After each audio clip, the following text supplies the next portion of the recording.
hard-drinking poet who died too young.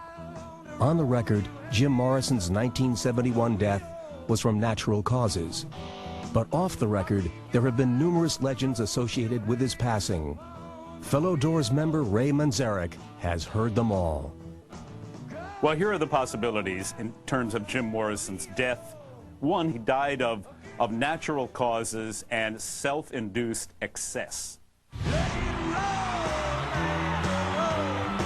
Or Jim was murdered.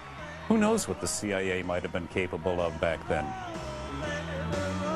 Or Jim Morrison staged the whole thing. To this day, questions still linger regarding Jim Morrison's death, stemming from his wild and unpredictable behavior. The idea of becoming an adult was abhorrent to him. He just couldn't do it. Becoming an adult meant putting on the yoke of responsibility, and he was the wild child. Wild child, full of grace.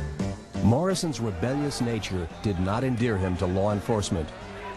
After a confrontation with a policeman during a New Haven concert in December 1967, he was charged with indecent and immoral exhibition.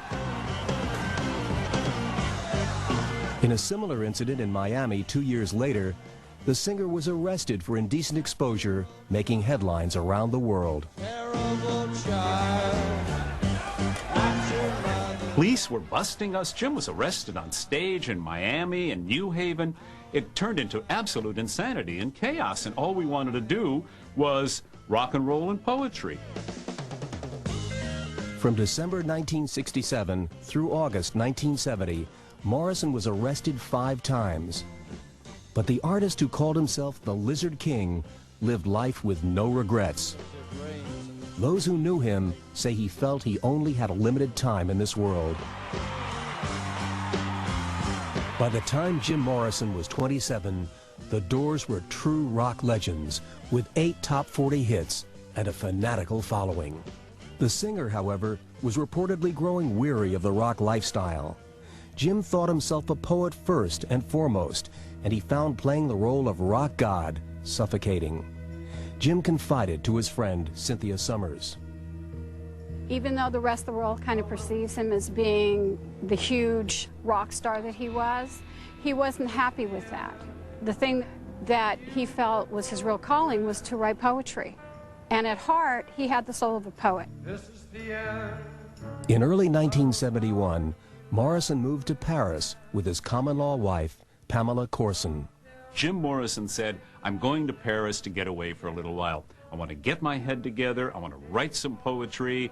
And I said, that's incredible. Paris is perfect. I'll never look into your eyes again. I think what gave Jim Morrison the most joy was when he wrote his poetry.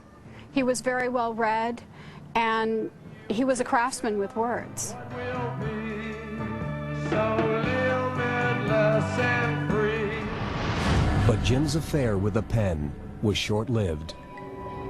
On July 3rd, Jim Morrison was found slouched in his bathtub, dead of an apparent heart attack. From the beginning, his death was shrouded in mystery. Our manager goes over there, and then he calls me 3 days later and said, we just buried Jim Morrison this morning.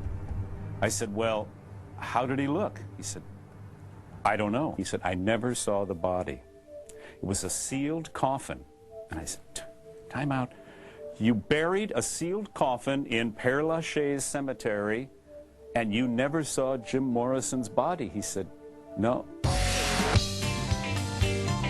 In February 1971, Jim Morrison, the 27-year-old icon of the Doors, moved to Paris to get in touch with his poetry roots.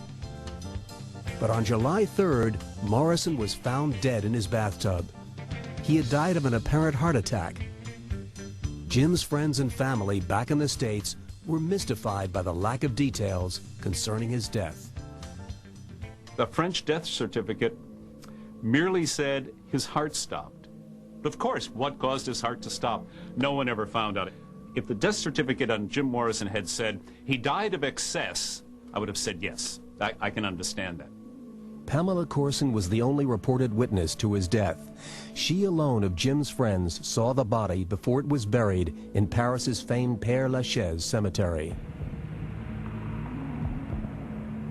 Courson may have been able to answer some questions, but she died before Manzarek or anyone had a chance to talk to her.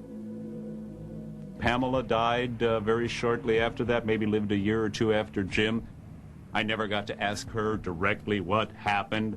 I couldn't do that. I couldn't bring myself to confront his weeping widow lover. Conspiracy expert Jonathan Venkin suggests that there might have been another explanation for Jim's death. There was no real official inquest into his death. I mean, even for someone who lived a life like Jim Morrison lived, it's unusual for someone to die of a heart attack at that young age. So, you know, maybe it was a drug overdose, but of course you then get the conspiracy theories that perhaps it was murder, or perhaps he faked his own death, and this is still alive. Of all these possibilities, Manzarek doesn't believe that Jim Morrison overdosed. The police inspected his body. There were no, tracks on his arms, no needle marks. It was not a drug overdose.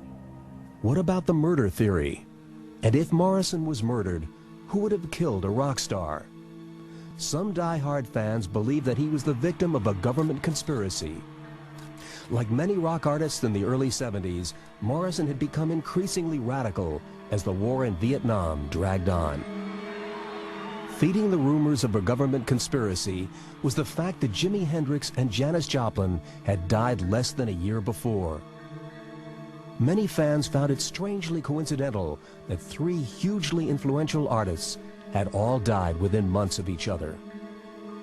There is a popular belief that somehow the establishment conspired to either manipulate or squelch the youth movement of the 60s, not just the rock stars, but of course the Martin Luther Kings and the Malcolm X's. It's not that great of a leap of faith to think that there was some sort of program to actually kill these people. I don't think that's terribly unreasonable. If there was a conspiracy, and if they did plan on doing it, the reason they did it is because they represented the three archetypes of American youth. The young black man, the young black prince, dressed like a gypsy, singing songs of love and psychedelic madness and beauty. Janis Joplin, the woman, the female principal, singing her heart out, singing the blues. And Jim Morrison, the heir apparent to the throne. He was the white Anglo-Saxon Protestant prince. But Manzarek isn't completely sold on the government conspiracy theory. He was not murdered. I don't think the CIA did him in. I don't think the government is smart enough to have stopped Jim, Janis, and Jimmy. And yet it's possible. You walked on down the hallway, baby.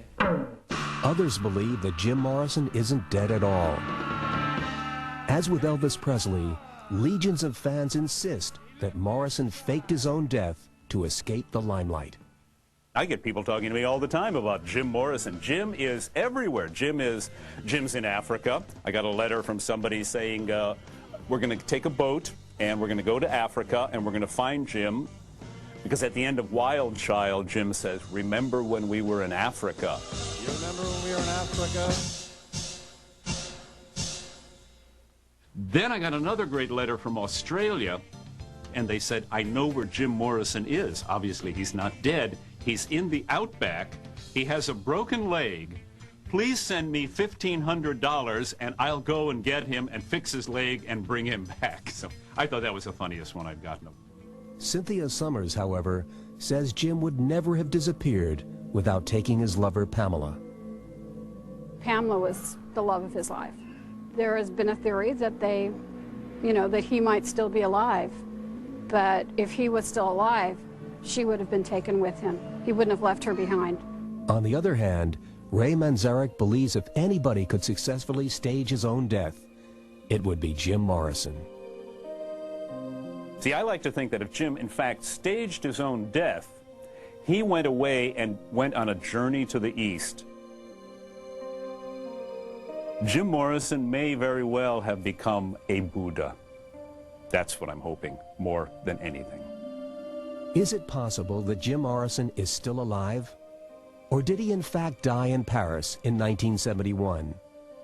We may soon have a definitive answer to this mystery. There are currently plans to exhume his body in Paris and return it to the United States to be reburied in Los Angeles.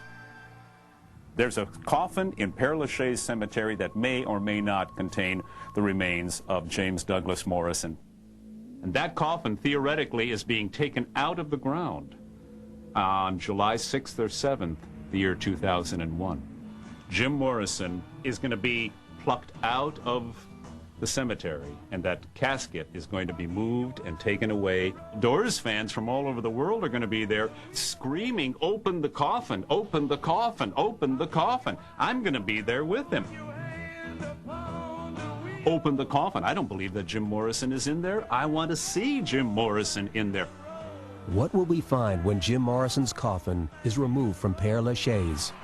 Will we finally know the truth about this rebellious poet who became a rock star? Until then, he will continue to mystify us in death as he did in life.